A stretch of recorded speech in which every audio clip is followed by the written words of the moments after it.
Hi guys, assalamu alaikum, welcome to my channel. இன்னைக்கு ருசியான மீன் குழம்பு எப்படி செய்யறதுன்னு பார்க்க போறோம். வாங்க வீடியோக்குள்ள போலாம். எப்படி செய்யறதுன்னு பார்க்கலாம். இந்த மீன் குழம்பு வந்து ரொம்ப ஈஸியா செஞ்சிரலாம். டேஸ்ட் நல்லா இருக்கும். ஃபர்ஸ்ட் வந்து ஒரு கடாய் நல்லா ஹீட் ஆனதும் நல்ல அகலமான பாத்திரமா எடுத்துக்கோங்க.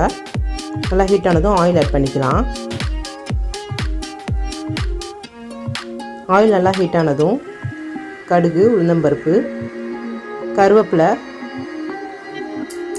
வெந்தயம் அரை ஸ்பூன், வடகம் அரை ஸ்பூன், சின்ன வெங்காயமும் பூண்டும் ஆட் பண்ணிக்கலாம். அப்புறம் ஒரு தக்காளி நல்லா ஆட் பண்ணிவிட்டு வதக்கி விடலாம். 4-5 பச்சை மிளகாய் ஆட் பண்ணிக்கலாம். இப்போ வந்து வெங்காயமும் தக்காளியும் தனித்தனியாக அரைச்சிக்கலாம். வெங்காயம், தக்காளி, தேங்காய். வெங்காயம் வந்து ஒரு 4, தக்காளி வந்து 5, தேங்காய் வந்து அரை முடியும். இதெல்லாம் எல்லாத்தையும் வந்து நல்லா பேஸ்ட்